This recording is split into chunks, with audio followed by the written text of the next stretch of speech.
In a press conference just a little while ago, Trump and Secretary of War, Hegseth, basically declared war. They've declared war on the cartels.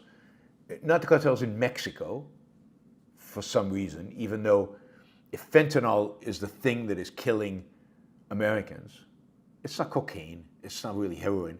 What's killing Americans is fentanyl. I think that something like 100% of all fentanyl comes from Mexico. But they don't want the hassle of going to war with Mexico, and Mexico has a border with the United States, and the reality is that they're trying to have a decent relationship with the president of Mexico. So they're not going to go to war with Mexico. So they've chosen weaker targets. So they're going to go to war with Venezuela, with the cartels in Venezuela, who are not really involved in the fentanyl trade, mostly involved in the cocaine trade. And they are now being authorized basically to bomb, to not just bomb boats that we are told, no verification, but we are told are drug smuggling boats. By the way, these boats, I read this somewhere, in order to get from Venezuela to the United States, given the size of these boats, they would have to refuel 20 times. You could arrest them at any one of those refueling stations. You could sink them at any one of those refueling stations without bombing the hell out of them and killing people, assuming they were even carrying drugs. And my guess is they're not carrying drugs to the United States. You don't use little boats like that to carry drugs to the United States. I did notice the last couple of days that they're bombing boats in the Pacific. Maybe Pacific coast. Maybe they've been listening to the Yaron Brook show, where I've been saying that almost all the drugs coming into the United States come in on the Pacific side. It doesn't come in on the Atlantic side, on the Caribbean side. Maybe that's it. I don't know. But they did a couple of bombs. They bombed a couple of boats on the Pacific side. But again, not a fentanyl. That would require them to figure out how to stop smuggling across the southern border. And even though they've stopped immigration from the southern border, they have not stopped the flow of fentanyl, not through the southern border, not on boats into California, Texas, and so on. They just haven't stopped it. It's nowhere near, right? Anyway, now Trump is declaring an armed conflict with drug trafficking groups. He's designated them as international terrorist groups. He's already done that. And then today they announced that they will start bombing ground facilities in places like Venezuela, potentially Colombia. So we're going to, this is a war on drugs, which is basically announced by Richard Nixon in the 1970s, has been a complete and utter failure. It's only made drugs and drug deaths and the destruction of drug and the drug trades and the cartels much, much worse.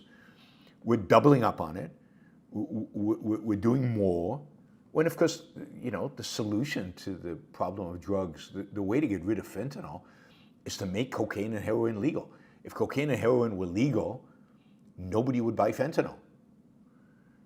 Because cocaine and heroin would be so cheap. Why would you bother with fentanyl? Fentanyl requires a chemical, all these chemicals, they require some combination.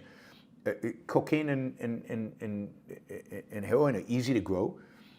They grow plenty in tropical climates, and they'd be really, really cheap.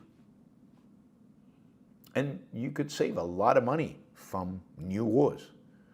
So for some reason, Trump has decided that the one war he does want to engage in, and I think the first person I heard raise this issue about going to war with the cartels was Vivek Ramaswamy, who's probably going to become the governor of Ohio, unless there's a big anti-Indian vote. We'll see. But probably going to become the governor of Ohio. We're going to war against the cartels. I couldn't believe it when Vivek said it. I thought it was nuts. I thought it was crazy. But notice that they're not going to war with the cartels in Mexico that actually do the damage. No. We wouldn't want to do that. It's the same thing as they did before, right? After 9/11, you don't go to Iran, which is actually funding terrorists and inspiring terrorists all over the world. You go to Iraq, you go to the you know, their much poorer cousin. You do irrelevant stuff. You don't go to the source, even, you know, assuming if you wanted a strategy to destroy the importation of fentanyl in. But this is ridiculous. I mean, the president of Colombia at some point said the truth out loud, and he basically said, "What is your problem, people, with cocaine? Just make it legal, and you know, it's not that bad. It's not that bad for you, and it's not that bad. Just make it legal, and you solve the problem. Why are you so obsessed with this stuff?" That is true. It's probably the only thing I agree with the president of Colombia on. So, yeah, it looks like the United States is going to get more aggressive, not less aggressive. It looks like we're going to be bombing in South America soon. Hopefully, they don't decide to bomb in retaliation and bomb, I don't know, Puerto Rico in retaliation. Yeah, heroin is very addictive and it does bad things. Don't take it. Don't take heroin. Do not inject heroin. And if you do, it's your problem, not mine. And if it was legal, then my guess is a bunch of companies would figure out ways to get you off the addiction and maybe rewire your brain back. Or maybe the rewiring of your brain would be a good thing because, I mean, you took the heroin.